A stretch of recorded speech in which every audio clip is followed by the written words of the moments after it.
Behind closed doors, power moves are made in silence, and tonight, one decision will change two lives forever. If you love dramatic stories with emotional depth, and tell me, would you have made the same choice? Let's dive in. Daddy! Daddy! Wake up! Noah's desperate scream shattered the silence of the Cole mansion like glass breaking in the dead of night. His tiny fists pounded uselessly against his father's motionless arm, while Lily clutched her teddy bear, tears streaming down her face without a sound. Harrison Cole, the most feared Mafia boss on the East Coast, the man they called the Shadow of Death, lay sprawled across the cold marble floor at the foot of the grand staircase.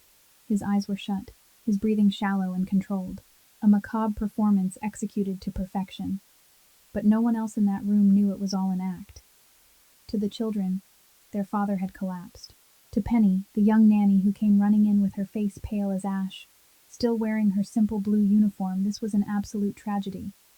But to Monica, Harrison's fiancée, this was merely an inconvenience. Monica didn't rush to the man she supposedly loved. She didn't check his pulse. She didn't cradle his head.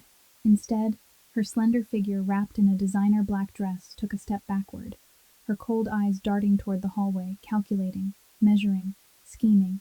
Then she spun around, searching for someone to blame, and her gaze locked onto Penny like a predator spotting wounded prey. You? Monica's voice cut through the air like a blade, her perfectly manicured finger pointing at the nanny like a weapon. You useless, stupid, worthless girl. This is your fault. What happens when the Mafia boss opens his eyes and reveals the truth? Like and share if you want to see Monica get what she deserves. Penny paid no attention to Monica's scolding. She rushed to Harrison's side as if her own life were hanging by a single fragile thread. Her knees struck the cold marble floor, yet she felt no pain. Her trembling hands pressed against the chest of the man whose name commanded silence in every corner of the city. Searching for the faint rhythm beating beneath, she lowered her head, her cheek almost brushing his lips as she checked for breath. It was still there, weak, but still there. Noah and Lily stood beside her, their wide eyes filled with terror as they stared at their father lying motionless. Penny looked up and forced herself to shape a reassuring smile, though her heart pounded like a war drum inside her ribs. In the gentlest voice she could manage, she told them their father would be fine. Penny promised. Their father was the strongest man in the world. He was Noah and Lily's superhero, and superheroes never lost. The two children clung to her at once. Noah gripped the sleeve of Penny's shirt, while Lily buried her face against Penny's shoulder, her stuffed bear still pressed tight in her arms. They believed her.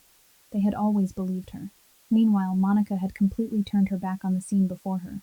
She pulled her phone from her Hermes handbag, fingers tipped with perfectly manicured nails gliding swiftly across the screen. She did not look at Harrison even once. She did not kneel beside the man she was about to marry. Her voice rang out cold and flat when the call connected. Father. He fell down the stairs. It looks serious, she said. She paused for a second, then continued in a more urgent tone, though not out of concern for Harrison, but for something else entirely. Has the prenuptial agreement been signed, Father? Has the property transfer been completed? If he dies before the wedding, what do I get? Harrison lay there as still as a corpse, yet every word Monica uttered stabbed into his heart like the thrust of a knife. He had to gather every ounce of willpower to keep his body from reacting, to keep his fingers from curling into a fist, to keep his jaw from clenching tight. Rage boiled inside his chest, but he swallowed it down. He needed to hear more. He needed to know the full and final truth. And then Monica said it. Father, call the lawyer. She stopped abruptly, realizing she had misspoken. I mean the doctor. Call the doctor. Silence stretched for a second, as though the entire room were holding its breath. Monica hurried to change the subject, her voice lifting slightly, as if trying to bury the fatal mistake she had just made. But it was too late. Harrison had heard, and he would never forget. Penny was still holding the children, trying to shield them from the suffocating tension that blanketed the room. Lily looked up at her, eyes glossy with tears, her voice so soft it was almost impossible to hear. Penny, why isn't Aunt Monica crying? Doesn't she love Daddy? That innocent question sliced through the air like a blade. Penny went rigid, not knowing how to answer. She could only pull Lily closer, gently stroking the soft hair of the 4-year-old child who was trying to make sense of a world far too cruel for her tender heart. A tear slipped down Penny's cheek and fell. It landed on the back of Harrison's hand as he lay unmoving beside her. Warm. That was the first sensation he felt since this performance had begun. Not the cold of the marble floor, not the falseness in Monica's voice, but the genuine warmth of tears shed by someone who truly cared.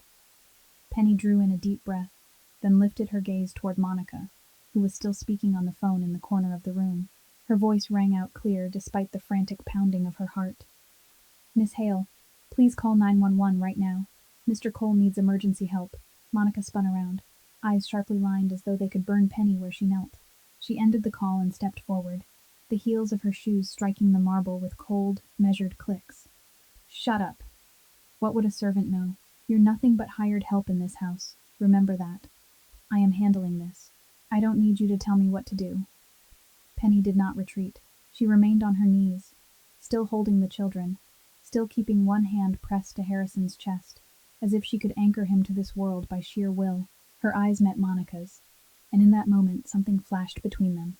It was not fear. It was resolve. Harrison felt it all, though his eyes remained closed.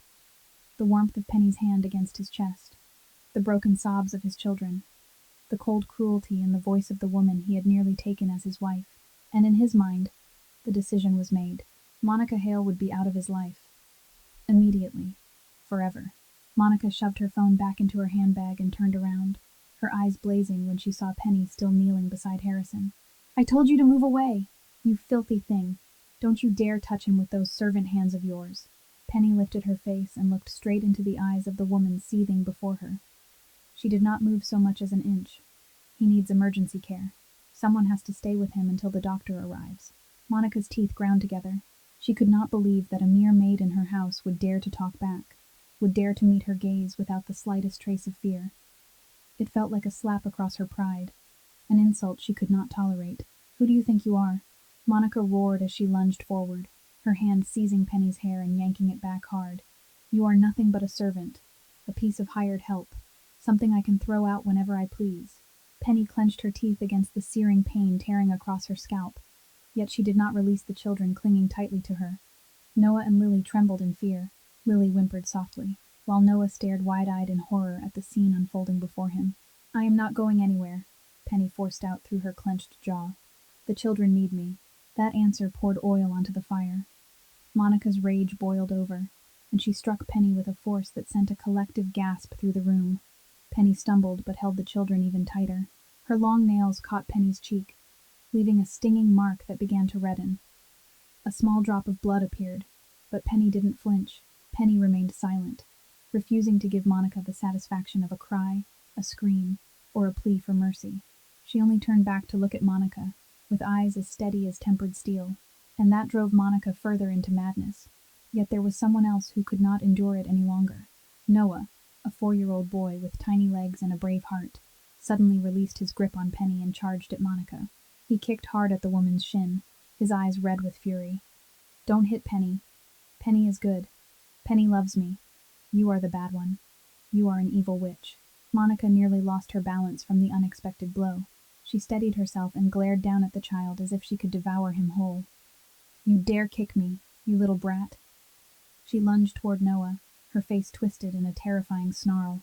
She was ready to lash out at the defenseless 4-year-old, but Penny was faster. She lunged forward, using her body to shield Noah, pulling him into her arms and bowing her head so that her back would take the full force of the attack. "Hit me!" she cried out. "Hit me as much as you want. But don't touch the children." Harrison lay there, and with every passing second, a brutal war raged inside him. When he heard his son's cries, the instinct of a father, like a wolf cornered with nowhere left to retreat, surged violently through him. His fingers twitched. His eyelids quivered.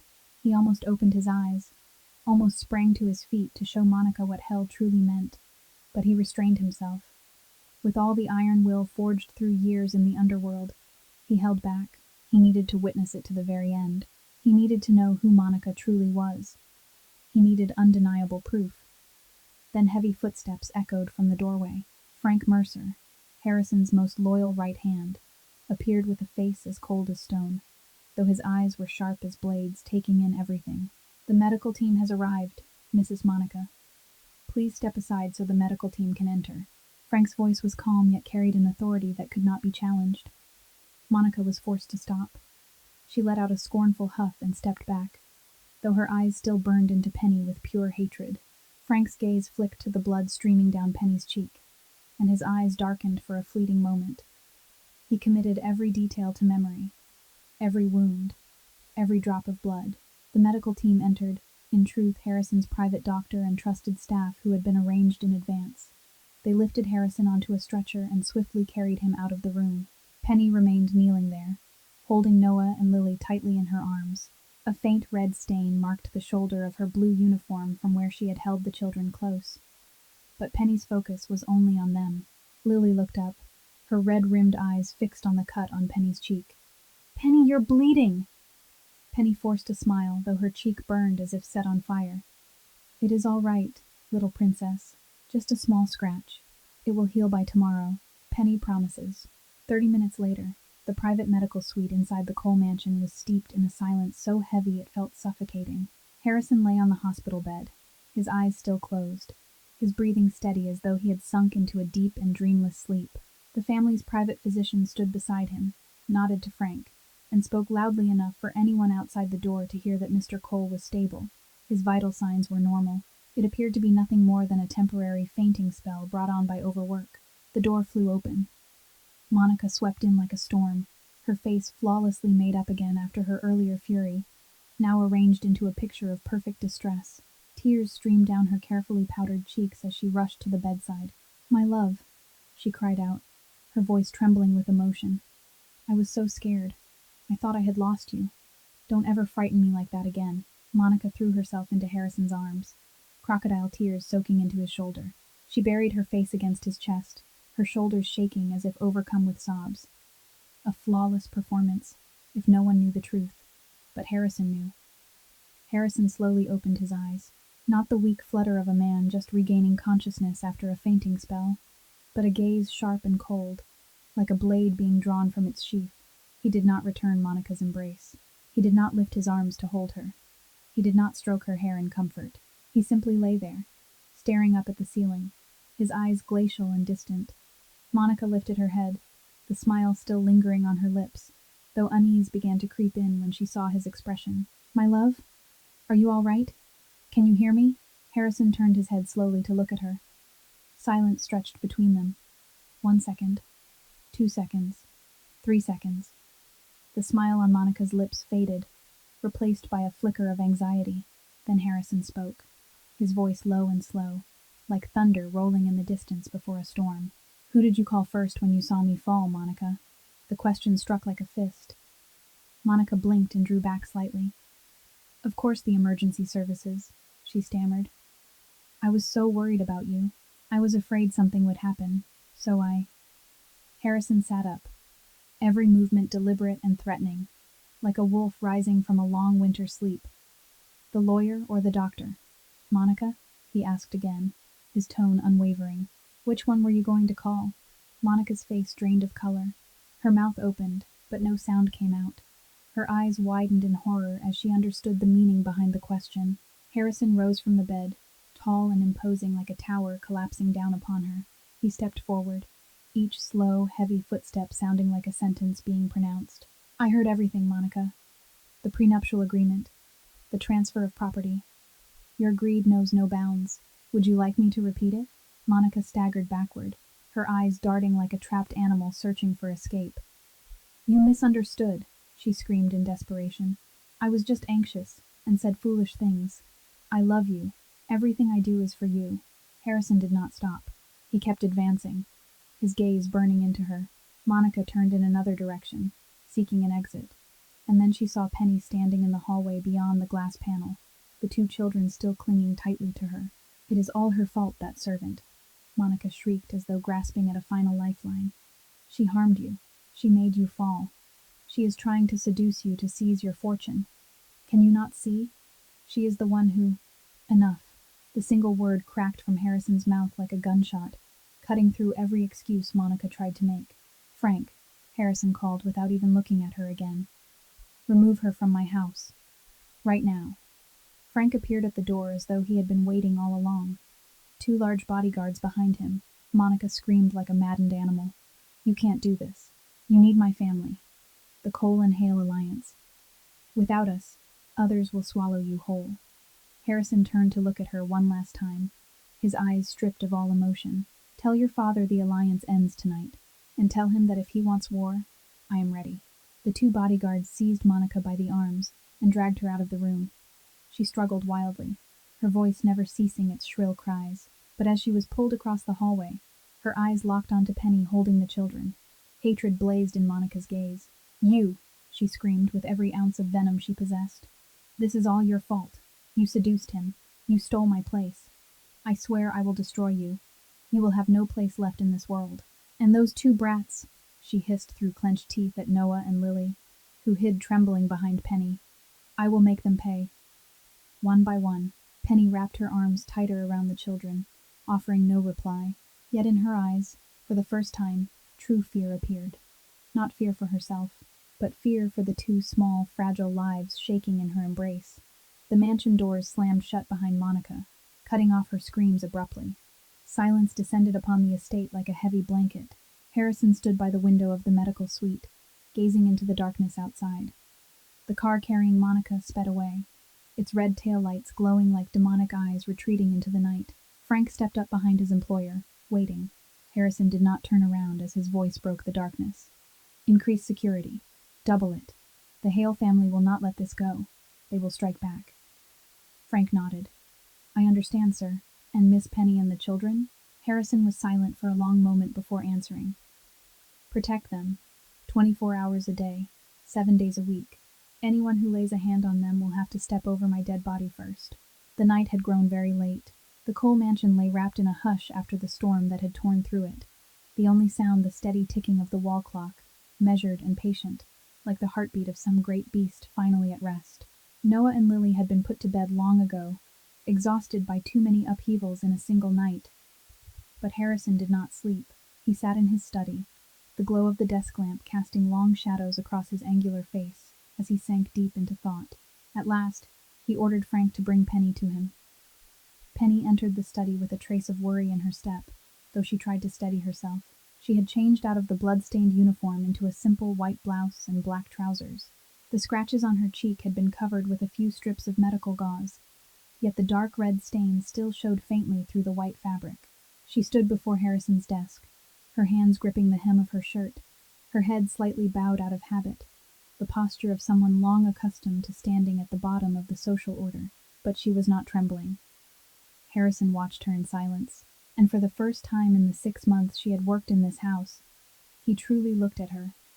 Not as one looks at a servant, an employee, a piece of the furnishings in a luxurious estate, but as one looks at another human being.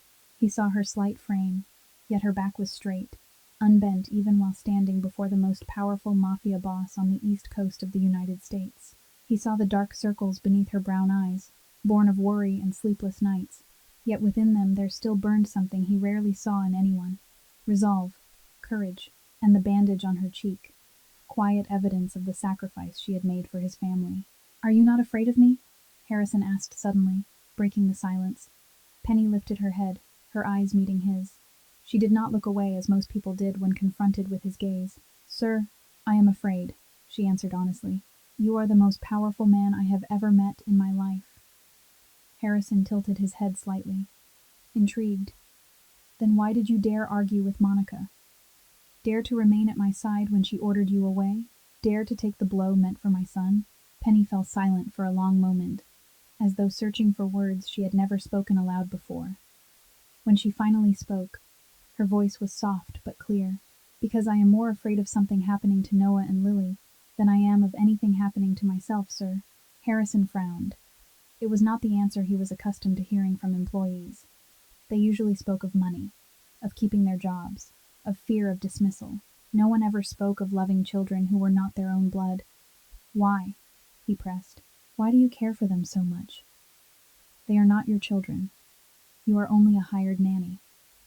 Penny looked down at the floor, her fingers tightening around the fabric of her blouse. When she raised her head again, something had changed in her eyes. Pain, a pain long buried now rising to the surface. Because if something happened to you, she said, her voice lowering as if she feared hearing herself say it. Noah and Lily would be orphans, like I once was. Harrison went still. I lost my parents when I was 5 years old, Penny continued, her gaze drifting far away as though she were staring into the past. A car accident. I was the only survivor. After that, there were 14 years in an orphanage, 14 years waiting for a family that never came. She paused, swallowing hard. When I was 19, a couple said they wanted to adopt me. I thought it was a dream come true. Her voice trembled, yet she pressed on. But they sold me to a human trafficking ring. A chill ran down Harrison's spine. He had witnessed many dark things in the underworld, but hearing this story from the mouth of someone who had endured it was something else entirely. I was held for 8 months, Penny went on, her voice nearly a whisper. I tried to escape many times, but I failed every time. The last time, I almost gave up completely. This scar.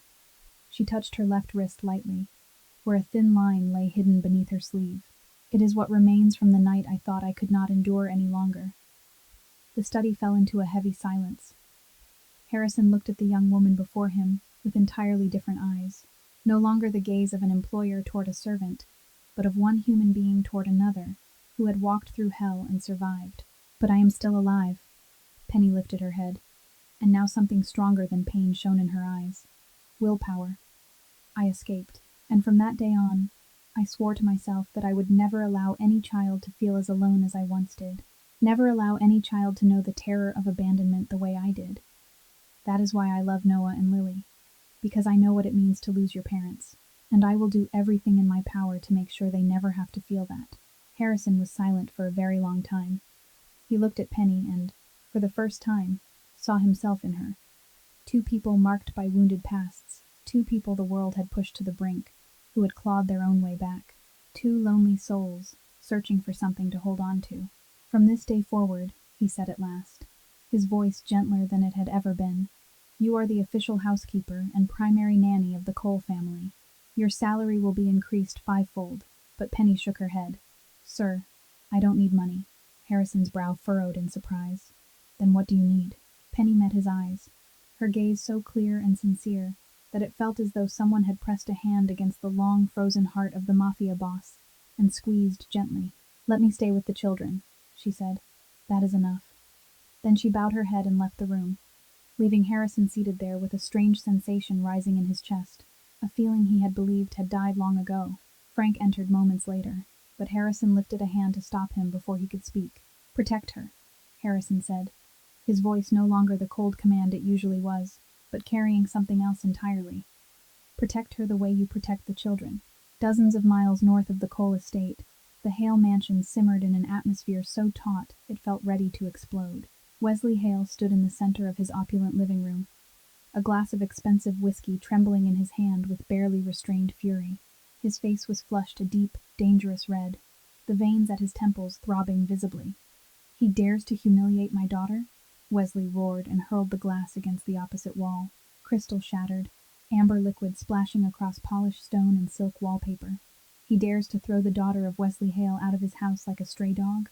Dares to break an alliance our two families have built over 10 years? Monica knelt at her father's feet, her eyes red-rimmed, though no longer from wounded sorrow. Those tears now were born of hatred, of vengeance, simmering and waiting for its hour. He will pay, father, she said, her voice cold as winter steel. Harrison Cole will kneel before the Hale family, and I know exactly where to begin. With that servant, Penny. She is his weakness. Wesley stilled and looked down at his daughter with calculating eyes. Go on. Monica rose, smoothing the creases from her expensive dress. I have watched carefully for a long time. Harrison Cole may be ruthless with the world, but he is vulnerable where those two children are concerned.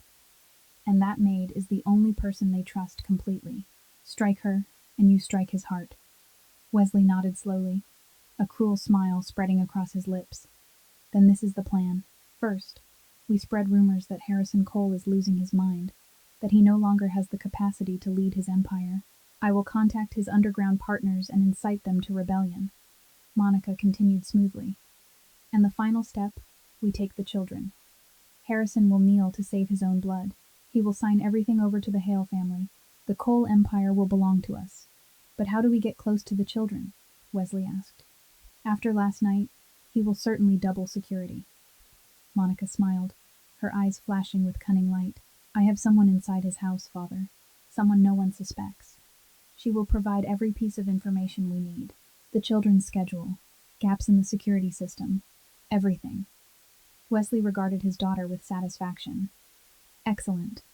Who is it? Monica only smiled and did not answer. You will know when the time comes.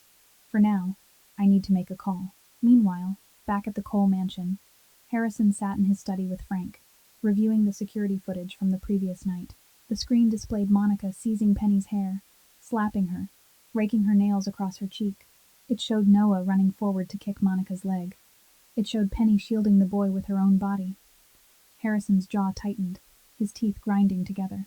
He had witnessed it firsthand, yet seeing it again ignited his fury anew. Sir, Frank spoke quietly, I have bad news. Harrison turned toward his most trusted lieutenant. There is a traitor inside this house, Frank said. Someone has been in contact with the Hale family, providing information about the family's daily schedule. I have not yet identified who it is, but it is certainly one of the staff. Harrison's eyes darkened. Find out who it is, but don't act yet. Feed them false information. I want to know what they are planning. Frank nodded. Understood, sir. The next morning, in the spacious kitchen of the Cole mansion, Penny was preparing breakfast for Noah and Lily when Paige entered. Paige was another member of the household staff, 25 years old, with a pretty face and a smile that rarely left her lips. She had worked there nearly a year and had become Penny's closest friend. Hey, Penny, is your cheek feeling better? Paige asked with concern, glancing at the bandage. Penny offered a small smile. It is better. Just a scratch. Paige nodded. Then, as if suddenly remembering something, she asked in a voice carefully casual. By the way, are you taking the kids anywhere tomorrow? The park, maybe? Penny did not suspect a thing and answered freely. Yes, probably. Noah and Lily love the swings. They have been cooped up inside for days. They are restless. Paige nodded, but her eyes flicked briefly toward the phone resting on the kitchen counter. The glance lasted less than a second, but it was enough for Harrison to catch as he passed by the doorway. He did not stop. He said nothing. He simply continued walking as though he had seen nothing at all. But his eyes narrowed slightly, and his mind began fitting scattered pieces into place. That night, after the mansion had fallen asleep, the security cameras recorded Paige slipping quietly to a far corner of the back garden, where no lights shone. She pulled her phone from her pocket, looked around once, then quickly typed a message to someone. The glow of the screen illuminated her face, and in that fleeting moment, the innocence she usually wore vanished, replaced by an expression no one had ever seen before. The following morning, Frank set a laptop before Harrison. On the screen was that very footage. Paige, Harrison said, his voice steady but his eyes icy enough to chill the room. She is Penny's closest friend, is she not? Yes, sir, Frank replied, and that is precisely why she is the most dangerous. No one suspects a best friend. Harrison rose and walked to the window overlooking the garden below. Through the glass he could see the children's room on the lower floor, warm light spilling gently into the night. Penny sat beside the bed, reading a fairy tale to Noah and Lily. The two children curled against her, their eyes drooping with sleep, yet struggling to stay open to hear the end of the story. It was a scene of peace so fragile it ached, poised on the edge of an approaching storm. I will protect them, Harrison murmured to himself, his hand curling into a fist. Even if I must stand against the whole world, even if I must burn the Hale family to its very foundations. 2 weeks had passed since that fateful night. Life inside the Cole mansion had gradually returned to normal, or at least it appeared that way on the surface. Harrison still went to work, still ran his empire, but his eyes were constantly alert, like a wolf standing guard over its pack. And today, after many days of pleading from the children, Penny had finally been allowed to take Noah and Lily to the park near the house. It was a beautiful afternoon, the sky a flawless stretch of blue without a single cloud. The park was crowded with families out with their children, laughter and conversation drifting through the warm air. 2 of Harrison's bodyguards followed Penny and the children, keeping enough distance so the little ones would not feel confined, yet close enough to observe everything around them. Noah ran straight to the swings, his small legs darting swiftly over the green grass. Penny, push me, he shouted with excitement. Lily clung to Penny's hand and tugged her toward the swing beside her brother. Me too. I want to fly high like a bird. Penny smiled, the first truly unguarded smile since that terrible night. She helped Lily onto the swing and began to push gently. Higher, Penny, Lily squealed, her golden hair streaming in the wind. I want to touch the clouds. Careful, little princess, Penny laughed softly. The clouds are very high, but Penny will try. She pushed a little harder, listening to Lily's bright laughter ring out like wind chimes. Beside them, Noah pumped his legs, trying to swing higher than his sister. It was a rare moment of peace, a moment Penny wished she could hold forever. But storms never announce themselves. A black van screeched to a halt along the curb near the park. At the same time, a loud crash echoed from the parking area. A gray sedan had rammed straight into the bodyguard's car. What the hell? One guard turned and saw his vehicle crumpled from the impact. Both men immediately ran toward it to assess the damage, professional instinct pulling them away from their primary duty for a few fatal seconds. And that was all the attackers needed. Two men dressed in black burst from the van, moving like shadows toward the swings. Penny sensed the danger in a heartbeat. The protective instinct forged through years of surviving hell surged to life. She rushed forward, yanking Noah off the swing and grabbing Lily, pulling both children into her arms. Noah, Lily, hold on to Penny.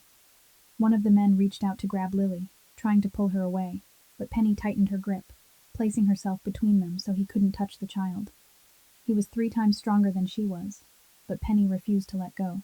Even as a sharp pain flared across her forehead from a heavy blow, she tightened her arms, shielding the children with her own body. She tightened her arms around the children, her body curling over them like a living shield against the attackers. Help! Somebody help! Penny cried out with every ounce of breath she had left. They are kidnapping children. Noah sobbed, his tiny hands clutching at Penny's neck. Penny, you are hurt.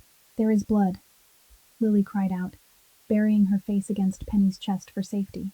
I'm scared, Penny, she whispered, her small voice trembling. Penny's cries drew the attention of those nearby. A mother shrieked in horror.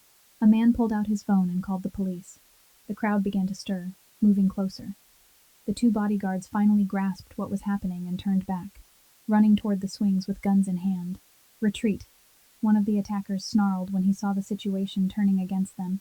They released Penny and bolted toward the van, which was already idling. The vehicle sped away at terrifying speed, disappearing around the corner within seconds. Penny remained on the ground, blood flowing down from her forehead across her cheek, yet her arms were still locked around the children. She did not let go. Beaten, injured, bleeding, she still did not let go. Noah lifted his tear-filled eyes to her face, then threw his arms around her. Penny saved us, he sobbed. Penny is a superhero. Penny is stronger than the bad men. Lily still trembled in her embrace, but she had stopped crying. I was so scared, she whispered. But when Penny is here, I am not scared anymore. When Penny is here, I am safe. Penny forced a smile, though. Her head throbbed as if split by an axe. Penny will always protect you, she whispered, her voice hoarse with exhaustion. Always, no matter what happens. One of the bodyguard's phones rang. His face went pale when he saw the name on the screen. He answered with trembling fingers. Before he could speak, Harrison's voice came through the line, cold as ice and edged with lethal intent. What happened?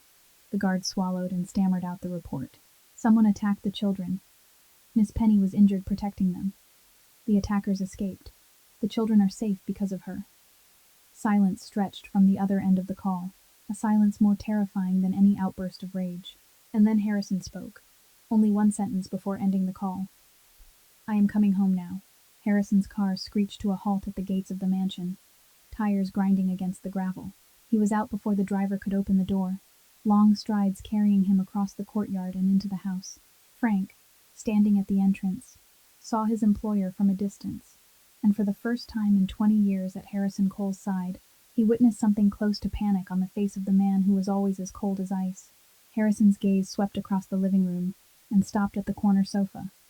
Penny sat there, her head carefully wrapped in white gauze, faint traces of dried blood still marking her temple, yet she paid no attention to her own injury. She held Noah and Lily in her arms, her voice soft as she told them a fairy tale to help them forget the terror they had just endured. Daddy. Noah was the first to see Harrison. He sprang from Penny's lap and ran toward his father. Lily close behind. Daddy, you are home. Bad men tried to take us. They were big and mean. Noah spoke in a rush, his eyes still red from crying. But Penny fought them, Daddy. Penny did not let them take us. Penny's head hurts, Lily added anxiously. There was so much blood. Daddy, is Penny going to be all right? Please make her better. Harrison dropped to his knees and gathered his children into his arms, feeling their small bodies trembling against him. His heart clenched at the thought of what might have happened if Penny had not been there, if she had not risked her life to protect them. He kissed each child's forehead and murmured words of comfort, yet his eyes never left Penny for even a second. She remained seated, quietly watching the reunion with a tired but contented smile on her lips, as if her own injury did not matter, as if the children's safety was enough. Harrison set the children down and told them to go with Uncle Frank for a little while so he could speak with Penny. Once the children had been led away, he stepped in front of her, and then he did something he had never done for anyone in his life. He lowered himself onto one knee so that his eyes were level with hers. Penny's eyes widened in shock. This was Harrison Cole, the most powerful mafia boss on the east coast of the United States, a man before whom the entire underworld bowed, and now he was kneeling before her, an ordinary housemaid. "Are you hurt badly?" he asked, his voice trembling in a way he did not even realize. Penny forced a reassuring smile. "I am fine, sir. The children are unharmed. That is what matters most." "You were injured," Harrison said, his gaze lingering on the bandage on her forehead before drifting to the faint mark still visible on her cheek from Monica's nails. "You were hurt protecting my children." Penny lowered her eyes. "They are my children, too," she said without thinking, then immediately realized her slip. A flush rose to her cheeks as she hurried to correct herself.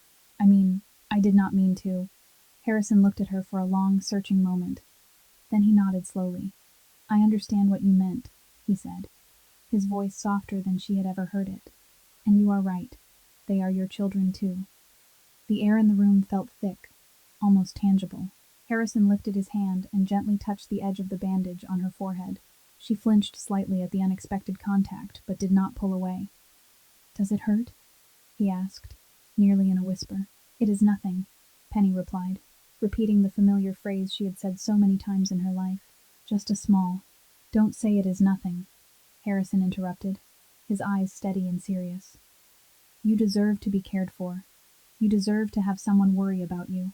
Never think that your pain doesn't matter." Silence fell between them. They looked at one another in a moment that seemed to stretch without end. For the first time, they were not looking at each other as employer and servant, as mafia boss and nanny. They were simply two human beings, two wounded souls trying to understand one another. Harrison rose to his feet, the fragile moment passing, though its echo lingered in the air. His voice grew firm again, but it was no longer cold. "From now on, you will not leave this mansion unless I am with you." Penny opened her mouth to protest. "But sir, the children need to go outside. They need fresh air.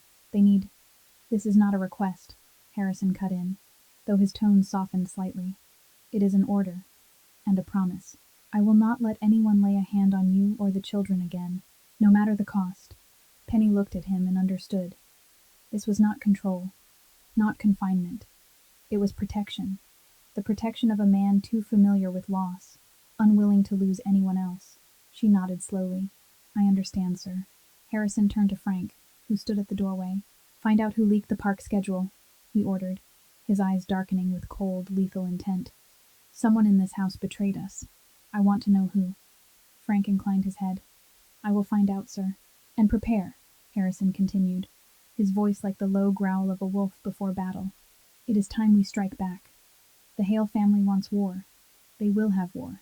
1 week after the attack at the park, Harrison convened a secret meeting with all of his allied crime bosses. The meeting room lay deep beneath the basement of a luxury hotel, a property entirely owned by Harrison, though no one knew it.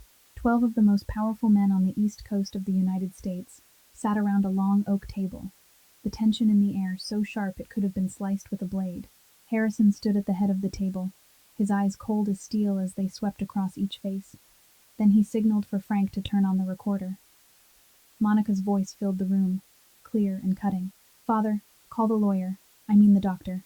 Has the prenuptial agreement been signed? Has the property transfer been completed? If he dies before the wedding, what do I get?" Then Wesley Hale's voice followed.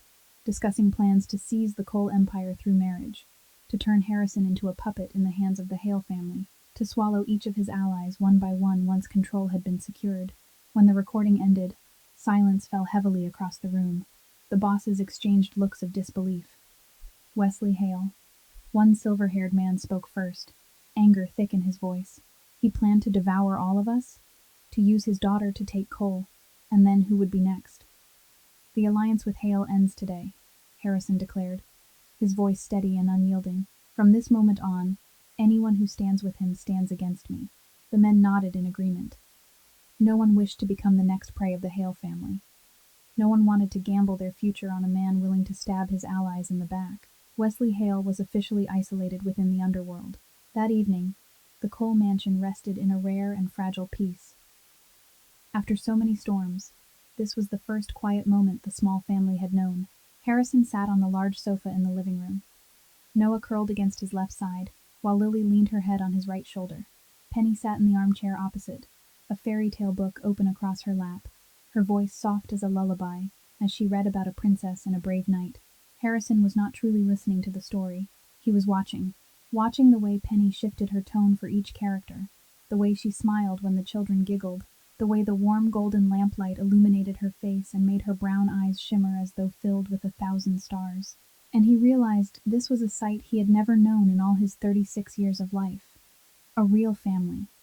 The story ended, and Penny closed the book. Lily looked up at her father with wide, curious eyes. "Daddy, in the story there is a mother. The princess has a mother, and the prince has a mother too." "Why does our house not have a mother, Daddy?" Harrison went still. His daughter's innocent question pierced his heart like an arrow. He had prepared for many things in life, but not for this. Before he could find an answer, Noah spoke up. "I want Penny to be our mother," he declared boldly. "Penny is better than Aunt Monica. Penny loves me. Penny tells stories. Penny protects me from bad people. I want Penny to be my mother." Lily nodded eagerly. "Me too. Penny should be our mother." The air in the room shifted. Penny flushed crimson and lowered her gaze to the book in her hands, as though it were the most fascinating object in the world. "Children, I am only—" she faltered, unsure what to say. Harrison looked at her, his gaze heavy with unspoken meaning, yet he remained silent. The fragile moment stretched, filled with words unsaid and emotions not yet dared. Then Harrison's phone vibrated, shattering the stillness. He glanced at the screen, frowned, and answered. Frank's voice came through the line, urgent and tense. "Sir, it is critical. They are coming. Tonight." Harrison rose to his feet, his expression transforming in an instant. The gentle father vanished, replaced by the cold Mafia boss, the wolf prepared to tear apart anyone who threatened his pack. He turned to Penny, his voice firm yet threaded with concern. "Take the children to the safe room. Now. No questions, no hesitation. Go." Penny did not argue. She understood the gravity of the situation from the look in his eyes alone. She lifted Lily into her arms, grasped Noah's hand, and hurried toward the staircase leading to the basement where a reinforced safe room had been built with steel walls and a bulletproof door. Harrison slipped on his jacket and checked the handgun at his side. He watched the 3 figures disappear behind the basement door and spoke loudly enough for Penny to hear. "No matter what happens, don't open the door. Except for me, no one else. Do you understand?" Penny turned to look at him, her eyes filled with worry, yet steady with trust. She nodded. "I understand. Be careful." The steel door shut with a heavy final sound. Darkness began to gather around the Cole mansion, and the storm was coming. Late at night, the Cole mansion sank into darkness when the lights suddenly went out. Only the red emergency lights blinked along the corridors, like veins pulsing through the body of a wounded beast. And then the gunfire began. Sharp cracks tore through the night, echoing from the direction of the main gate. There were screams, pounding footsteps, the shattering crash of glass. The Hale men had come, numerous and ruthless, surrounding the mansion from every side like a pack of starving wolves. Harrison's men fought fiercely outside, but a smaller group exploited the chaos and slipped inside. Down in the basement, inside the safe room with steel walls thick as a man's hand, Penny held Noah and Lily tightly in the corner. The 2 children trembled like fledglings battered by a storm, their faces buried against her chest, their hands clamped over their ears to block out the terrifying sounds above. "Penny, there are gunshots," Noah whispered, his voice quivering on the edge of tears. "Is Daddy all right? Will the bad men catch him? I am scared," Lily sobbed. "I am so scared, Penny." Penny drew in a deep breath, forcing down the fear rising inside her own chest. She knew she had to be strong. For the children. Always for the children. "Let Penny tell you a story," she said, her voice gentle and steady, though her heart pounded wildly. "Once upon a time, there was the strongest wolf in the forest. That wolf lived in a large cave with two small wolf cubs he loved more than his own life." Noah lifted his tear-stained face to look at her. "The wolf protected his pack from every enemy," Penny continued, smoothing his hair. "No wild beast could defeat him, because he fought with all his heart. The wolf is Daddy, right, Penny?" Noah asked, hope trembling in his voice. Penny nodded, offering a soft, reassuring smile. "Yes, and Daddy will win. Daddy always wins, because he is the strongest wolf in the world." But at that very moment, a sound made Penny's heart nearly stop, the soft electronic beep of a keypad outside the basement door. Someone was entering the code. Penny froze, pulling the children closer. "That is impossible," she whispered, her eyes fixed on the steel door as it slowly began to open. Only Mr. Harrison and a few of his most trusted men knew the code. There could not possibly be anyone else. The door opened, red light spilling in from the hallway, and the person who stepped inside was not Harrison. Paige stood there, her face pale, tears streaming down her cheeks. She could not meet Penny's eyes. Her gaze darted nervously, like that of a criminal awaiting final judgment. "Paige," Penny breathed, unable to believe what she was seeing. "What are you doing here? How did you open the door?" "I am sorry, Penny," Paige sobbed, her voice breaking apart. "They threatened my family. My mother is in the hospital. She needs money for surgery. They said they would kill her if I did not cooperate. I had no other choice. I am sorry. I am truly sorry." Penny looked at the friend she had once trusted, the one she had confided in, the one she had considered a sister. The sting of betrayal cut through her like a blade, piercing straight into her heart. "Paige," she whispered, anguish filling her voice. "You sold us out." A cold laugh echoed from behind Paige, slicing through every word of explanation. "Thank you, Paige. You may collect your payment now." Monica Hale stepped into the room, a triumphant smile spreading across her painted red lips. She wore a fitted black outfit like an assassin from a film, her eyes sharp and merciless as they fixed on Penny with undisguised hatred. Paige lowered her head, brushed past Monica, and fled without daring to look back. She vanished into the shadowed hallway like a guilty ghost. Monica advanced into the room, two towering henchmen behind her like bears. She glanced around before her gaze settled on the corner where Penny stood holding the children. Her smile widened. "Found you," Monica said with relish. "Two little rats, and one foolish servant. Easier than I expected."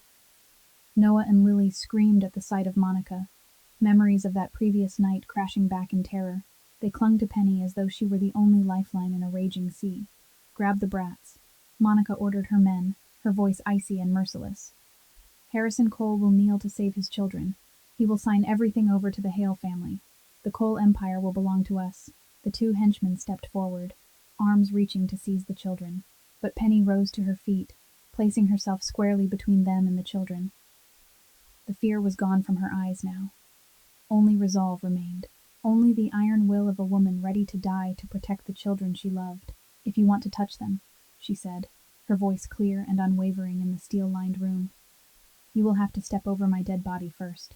Monica let out a sharp, scornful laugh at Penny's declaration of defiance, the sound echoing through the underground room like the cry of a crow in the dead of night.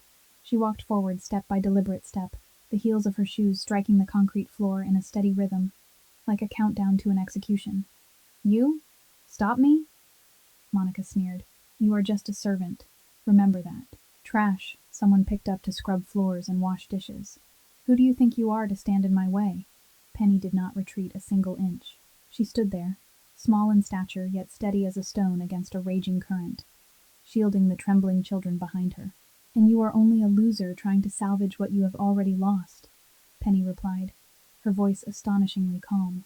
"Mr. Harrison threw you out. The entire underworld has turned its back on your family. You have lost, Monica. You simply refuse to admit it. A flash of murderous fury ignited in Monica's eyes. No one dared speak to her that way, especially not a lowly servant. She raised her hand and struck Penny across the face. The blow landed on the same cheek that still bore the faint scar from the previous night, reopening the barely healed wound, pain flaring like fire beneath the skin. But Penny did not fall. Her head snapped to the side, yet her feet remained planted. Slowly she turned back, a thin line of blood slipping from the corner of her mouth, her gaze unshaken. "Do you think you have already won?" Penny said, her voice rough but steady. "Harrison will find you, and when he does, you will understand what the greatest mistake of your life truly is." Monica burst into laughter, the sound ricocheting off the steel-lined walls. "When he does?" she shrieked with savage delight. "He will kneel to save his children. He will sign every asset over to the Hale family.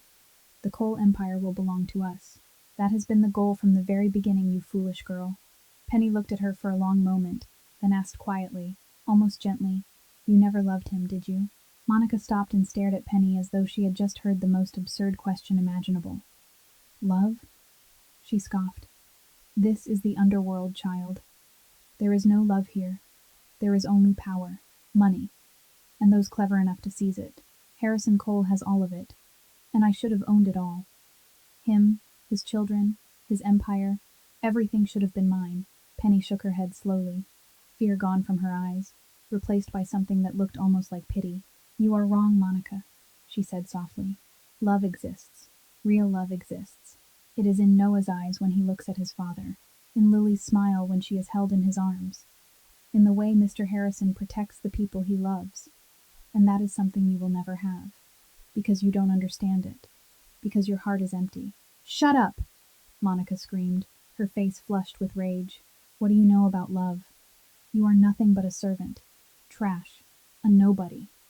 She turned sharply to her two henchmen and barked in a shrill command. "Drag her out. Take the brats. I don't want to see her face any more." The two men advanced, their hands as large as paddles, reaching for Penny. She stepped back, but did not break her shield over the children, knowing she could not match them in strength. Yet she would not let go. Even if it meant dying, she would not let go. "Noah, Lily." Penny turned to the sobbing children behind her, her voice tender though thick with emotion. "Close your eyes, my loves. Penny loves you. Always." The children cried out and clung to her legs as though she might vanish. "Don't go, Penny," Noah screamed. "I don't want Penny to get hurt," Lily sobbed. One of the henchmen's hands was about to seize Penny when a gunshot exploded through the enclosed space of the basement, a deafening crack that reverberated against steel and concrete. But it did not come from Monica or her men. The henchman let out a sharp cry and collapsed as the shot struck his shoulder, rendering him unable to fight back. He was not dead, but he could no longer fight. Monica spun around, eyes wide with horror. Penny turned as well toward the doorway, where a dark figure stood framed in the entrance. The red emergency light from the hallway cast a long, imposing shadow. The gun in the figure's hand still smoked. The shadow stepped forward into the red glow of the emergency lights, and the face of Harrison Cole came into view. His suit was streaked with dust and marked by smears of blood, his hair disheveled, yet his eyes were sharp and cold, like a blade freshly honed. The gun in his hand still smoked from the shot that had torn through the henchman's shoulder. His gaze swept the room and came to rest on Penny and the two children sheltering behind her. And in that single heartbeat, something softened in those steel-gray eyes. "They are safe." She protected them.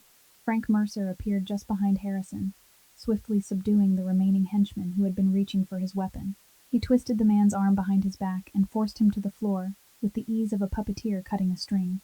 "Paige has confessed everything," Frank said in a voice devoid of warmth. "We knew you were here. We knew the plan. We knew who was behind it." Monica retreated until her back struck the cold concrete wall. There was nowhere left to run, no henchman left to shield her. She watched Harrison approach, panic flooding her face, and then she did the only thing she had ever truly mastered. She performed. "Harrison!" she cried, her voice quivering with feigned anguish. "My love, I love you. It is all a misunderstanding. My father forced me. I had no choice. You have to believe me." Harrison continued forward, each step slow and deliberate, like a panther closing in on its prey. "Don't insult my intelligence, Monica," he said, his voice as cold as winter steel. "I have heard enough lies from you to know when you are acting. Monica's face drained of color, yet she clung to her act. My love, you had one chance. Harrison cut her off, standing before her like a judge delivering a sentence. That night, when I lay at the foot of the stairs, if you had called for help instead of calling a lawyer, if you had worried about my life instead of my assets, if there had been even a trace of humanity in your heart, things might have been different. I might have forgiven you. I might have given you a second chance. But you made your choice, and this is the consequence. The mask fell completely from Monica's face. She no longer pretended. What remained was madness, the fury of a defeated woman who refused to accept defeat. It is all because of that servant, she screamed, pointing straight at Penny. You chose her instead of me. What is she? No money, no status, no family name, nothing. She is nothing but trash you picked up. How could you choose her over me? Harrison turned his head toward Penny. She stood there, dried blood on her cheek, hair tangled, clothes rumpled and torn, yet she stood upright, still shielding the children, still the final wall between them and danger. She has something you will never have, Harrison said, his voice softening as he looked at Penny. A real heart. His phone vibrated. He glanced down at the screen, read the message, and a flicker of satisfaction passed through his eyes. Wesley Hale has just been arrested by the Federal Bureau of Investigation, he said aloud, making sure Monica heard every word. All the evidence we provided has been confirmed. Money laundering, smuggling, bribery of officials, everything. The Hale empire ends tonight. Monica collapsed. Her legs gave way and she crumpled onto the cold concrete floor. No, she whispered, her voice broken. That can't be. Father, and you as well, Harrison said, turning away. Frank signaled, and 2 guards stepped in to place handcuffs around Monica's wrists. She screamed, wept, pleaded, but no one listened. Her cries echoed down the corridor as she was dragged away, fading into nothing when the steel door slammed shut. The darkness swallowed the defeated. Silence settled once more over the mansion. The battle was over. Daddy? Noah was the first to break the quiet. He ran into Harrison's arms, Lily right behind him. Daddy saved us. Daddy beat the bad people. Daddy is a real superhero. Harrison knelt and gathered his children close, and for the first time in many years, tears slid down the cheeks of the most powerful Mafia boss on the east coast of the United States. They were not the tears of weakness. They were the tears of a father who had nearly lost everything, and now held the most precious parts of his life against his chest. Penny saved us too, Lily said, lifting her face and looking toward Penny, who stood a few steps away. Penny covered me. Penny did not let the bad people take me. Harrison raised his eyes to find Penny. She stood there with blood on her cheek, her lips swollen, her hair disheveled. Yet in his eyes she had never been more beautiful. Beautiful with the quiet strength of a woman willing to sacrifice everything to protect the children she loved. Harrison rose and walked toward her. She looked up at him, uncertain what to say, and then, without a single word, he pulled her into his arms. It was a tight embrace, an embrace filled with gratitude, with relief, and with emotions neither of them had yet dared to speak aloud. Penny stiffened for a breath, then slowly relaxed, resting her head against his shoulder. She felt the steady strength of his heartbeat beneath the fabric of his suit, felt the warmth of his body surrounding her. For the first time in her life, she felt protected. Noah and Lily ran to them and wrapped their arms around both adults. The 4 of them stood there in the cold, dim basement, yet warmer than anywhere else in the world. A family. At last, they had truly become one. 1 month had passed since that night of terror. The Cole mansion had been fully restored, bullet holes patched and painted over, shattered windows replaced with stronger bulletproof glass. No visible trace of the attack remained, as if it had never happened at all. But the people who lived within those walls knew that everything had changed. Morning sunlight poured through the tall windows, illuminating the corridor where Noah and Lily's laughter echoed brightly. The 2 children chased one another, their small feet pounding across the polished wooden floors. Life had returned to normal, but it was a different kind of normal. Harrison Cole had changed. The Mafia boss, who had once been distant and cold, now joined his family for breakfast every day, something that had never happened in the 4 years since the children were born. He came home earlier, often appearing just as Penny prepared to read bedtime stories, and he would sit beside them, listening to every fairy tale as though it were the most important business report in the world. He began steering his empire toward legitimate ventures, leaving the darker remnants to Frank, while focusing on building a cleaner future for his children. One afternoon, Harrison took Noah into the garden to teach him how to kick a soccer ball. Father and son stood on the lush green lawn, the ball rolling back and forth between them. Noah tried to strike it the way his father showed him, but lost his balance and tumbled onto the grass. His laughter rang out clear and bright, and Harrison laughed too, a rare and radiant smile breaking across his usually stern face. Penny stood on the porch, watching the scene with a gentle smile. At that very moment, Harrison looked up, and their eyes met. Time seemed to pause in that brief exchange. Then they both quickly looked away, as though caught in something they were not yet ready to name. A few nights later, Penny could not sleep. She went downstairs to brew a pot of chamomile tea, and found Harrison already there, seated at the kitchen bar with a glass of water in his hand. He could not sleep either. They did not speak much. They simply sat across from each other beneath the soft golden light, sipping tea and sharing the quiet. But it was not an awkward silence. It was the silence of two people who had weathered a storm together and were now learning how to heal beside one another. A few days later, Lily ran to Harrison with a drawing she had just finished. "This is our house, Daddy," she exclaimed proudly. "There is you, and Noah, and me, and Penny too." Harrison studied the picture. 4 uneven stick figures with round smiling faces beneath a roof, and a bright sun shining above. He looked at it for a long time, so long that Lily finally asked if he liked it. He nodded, his voice rough with emotion. "I love it, little princess. It is beautiful." That afternoon, Frank stepped into Harrison's office and found his employer gazing at the drawing pinned to the wall. "Sir," Frank said gently, "it has been a long time since I have seen you smile. In 20 years by your side, this is the first time I have seen you like this." Harrison looked up, a trace of awkwardness in his expression. "It is because of the children," he said, as if explaining something simple. "They are growing up healthy and happy. That makes me happy." Frank studied him, a rare hint of a smile touching his usually solemn face. "Only because of the children?" Harrison did not answer, but his eyes betrayed him as they drifted unconsciously toward the window, where Penny was playing with the children in the garden. Frank nodded quietly and stepped out. "I understand, sir. I understand." Penny had changed as well. She no longer bowed her head when speaking to Harrison, no longer addressed him with the trembling tone of a frightened servant. She still called him sir, but her voice carried warmth now, ease, like the voice of a friend.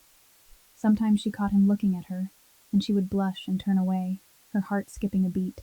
The scar on her cheek had faded significantly, almost invisible, yet Harrison's gaze often lingered there, a silent reminder of the night she had shed blood to protect his family. Harrison stood at the window of his study, looking down at the garden where Penny chased Noah and Lily in a game of hide-and-seek. Laughter rose into the late afternoon sunlight, warm and alive. His hand moved unconsciously to the pocket of his jacket, where a small velvet box had rested for several days now. "Perhaps it is time," he murmured to himself, his gaze soft as it followed the woman below, her smile bright beneath the sun. The Cole mansion overflowed with color and laughter on the 5th birthday of Noah and Lily. Balloons in every shade were strung throughout the house, from the hallway to the living room, from the staircase to the garden outside. A grand castle-shaped cake stood proudly at the center of the table, 5 shimmering candles waiting to be blown out. The celebration was small, only family and a few trusted companions. Frank Mercer stood in the corner of the room, a rare smile touching his lips as he watched the children race about in boundless joy. Noah and Lily were so happy they could not remain still for even a second. They darted from one adult to another, proudly displaying the gifts they had just unwrapped, laughing as they sampled bits of frosting from the cake that Penny allowed them to taste before it was formally cut. Harrison stood watching his children with gentle eyes, a glass of water in one hand, the other lifting now and then to wave whenever they ran past, calling out for him to look at what they had found. After the candles were blown out and the cake sliced, Noah and Lily suddenly ran to Penny, a carefully folded sheet of paper clutched in their small hands. "Penny! Penny!" Noah called, his eyes shining. "This is our present for you. We made it ourselves," Lily added, bouncing with excitement. Penny knelt down to their level, surprised, her hands trembling slightly as she accepted the paper. She unfolded it, and her heart seemed to pause for a beat. It was a drawing of 4 stick figures standing side by side in front of a large house. One figure tallest of all, one a little smaller, and two tiny ones in between. Beneath the drawing, in uneven, childish letters, were two English words Penny herself had taught them. Our family. This is Daddy, Noah said, pointing to the tallest figure. This is Penny, he continued, pointing to the one beside it. And this is me and Lily. Because Penny is our family. Lily threw her arms around Penny, her voice so innocent it hurt. Don't ever go away, Penny. Stay with us forever. Tears spilled from Penny's eyes before she could stop them. She gathered the children close, tears of happiness sliding down her cheeks. She could not speak, only nod again and again as she pressed kisses into their hair. Harrison stood a few steps away, witnessing everything. His heart beat faster than usual, warmth spreading through his chest. He looked at the woman who was weeping with joy in his children's embrace, and he knew he could not wait any longer. Late that night, when the party had ended and the children slept peacefully in their room, the mansion fell into quiet. Penny could not sleep. She stepped onto the living room balcony and gazed up at the star-filled sky. The children's drawing was still in her hand, as precious to her as any treasure in the world. Soft footsteps approached behind her. Penny did not need to turn to know who it was. Harrison stepped out onto the balcony beside her, their shoulders nearly touching. For a long moment they stood in silence, looking at the night sky. Have you ever thought about leaving? Harrison asked suddenly, his voice low and gentle. Penny turned to him, her eyes widening. Are you asking me to leave? No. Harrison shook his head, his gaze tender as it rested on her. I am giving you a choice, something you once said you had never truly had. After everything that has happened, you deserve a peaceful life. Somewhere else. Safer. Without Mafia, without threats, without danger. Penny was quiet for a long time. She looked down at the drawing in her hands, then lifted her eyes to meet his. If I am given a choice, she said slowly, weighing each word with care, I choose to stay. Not because of a job, not because of money, because this is my home, because Noah and Lily are my family, and because... She hesitated, her cheeks flushing beneath the moonlight. Because? Harrison asked, his heart pounding so loudly he could hear it in his ears. Penny met his eyes with more courage than she had ever shown in her life. Because of you. Because you are part of it too. Harrison stepped closer, the distance between them narrowing to almost nothing. He lifted his hand and gently raised her chin. My hands are stained with blood, he whispered. Sorrow threaded through his voice. My past is dark. I am not worthy of you. Penny placed her hand over his, feeling the warmth of his skin. I have a dark past as well, she replied softly. Scars don't disappear, but you showed me light. You gave me a family. Let me do the same for you. Harrison looked at her for a long moment, as though committing every line of her face to memory. Then he leaned down and placed a gentle kiss on her forehead. It was not hurried. It carried reverence and an unspoken promise. Penny closed her eyes, tears of happiness slipping down her cheeks.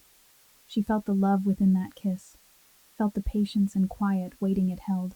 I will wait, Harrison whispered near her ear, his breath warm against her skin. As long as it takes. When you are ready, I will be here. They stood together on the balcony, shoulder to shoulder, gazing at the star-filled sky. No more words were needed. In the room behind them, Noah and Lily slept soundly, faint smiles resting on their lips as though dreaming of their happy family. 6 months later, the Cole mansion had become an entirely different place. The cold and tense atmosphere of the past had faded away, replaced by the sound of children's laughter echoing through the halls from early morning until late at night. Penny no longer wore the blue uniform of a housemaid.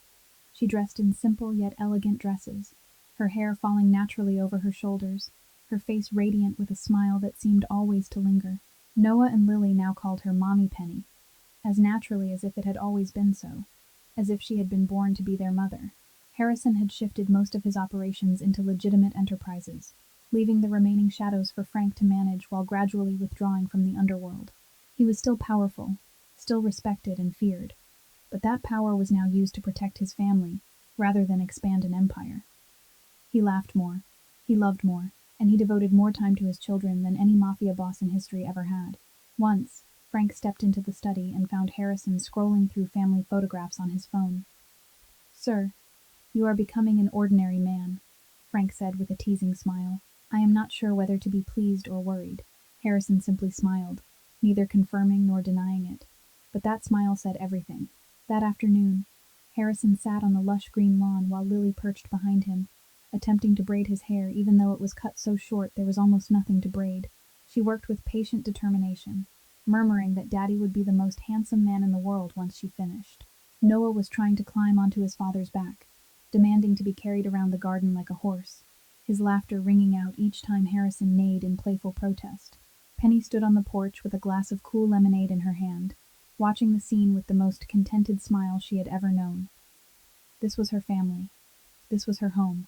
This was the happiness she had once believed she would never have. That night, after the children had fallen asleep, Harrison led Penny into the garden. They walked to the old stone bench beneath the great oak tree, where moonlight filtered through the branches and scattered silver across the grass. "I have something I want to give you," Harrison said, drawing a small velvet box from his jacket pocket. It was not a lavish diamond ring box from a romantic film. It was small, simple, almost worn with time, yet carefully preserved. Penny opened it and found inside a plain silver ring, unadorned by gemstones or diamonds. But when she looked closer, she saw 4 names engraved delicately along the inner band: Harrison, Penny, Noah, Lily. "This is not just a proposal, it's a lifelong vow," Harrison said, his voice low and warm. Penny lifted her eyes to him in surprise. "Then what is it?" "It is a promise," Harrison replied, taking her hand. "A promise that no matter what happens, you are part of this family, forever. And whenever you are ready for the next step, I will wait. A lifetime if I must." Penny looked at the ring, at the 4 names engraved there, then back at the man before her. The man who had once been the terror of the underworld now stood looking at her with love and quiet patience in his eyes. "And what if I tell you," she smiled, tears of happiness shimmering at the corners of her eyes, "that I have been ready for a long time?" Harrison's smile was the brightest she had ever seen on his face. He gently slipped the ring onto her finger, then lifted her face and kissed her. Their first true kiss. It was tender, filled with love and with promises of a future yet to unfold. In the mansion that had once witnessed the darkest conspiracies, sunlight and laughter now reigned. Harrison Cole, once called the Shadow of Death, now sat on the grass while his daughter braided his hair and his son tried to climb onto his back. Penny stood on the porch, the ring gleaming on her finger, the most radiant smile upon her lips. This is not a fairy tale. No magic wand erased the darkness of the past or turned it into fresh fallen snow. The scars remain, on Penny's wrist, on her cheek, and in Harrison's heart. But there is something more miraculous than magic. 2 wounded souls found one another, healed together, and built a home from ashes. And that is their story. This story reminds us that true love doesn't have to be perfect. It doesn't require grand castles or flowery promises. True love is built from sacrifice, from courage, from choosing to stay when everything is falling apart. Penny had no wealth or status, but she possessed a heart of gold and the strength of a woman willing to bleed for the children she loved. And Harrison, despite all his power, finally learned that the most precious thing in this world is not money or control, but family and genuine love. Thank you for watching the journey of Harrison and Penny. Do you believe love can truly heal such deep scars? If you enjoyed this story, please like, share, and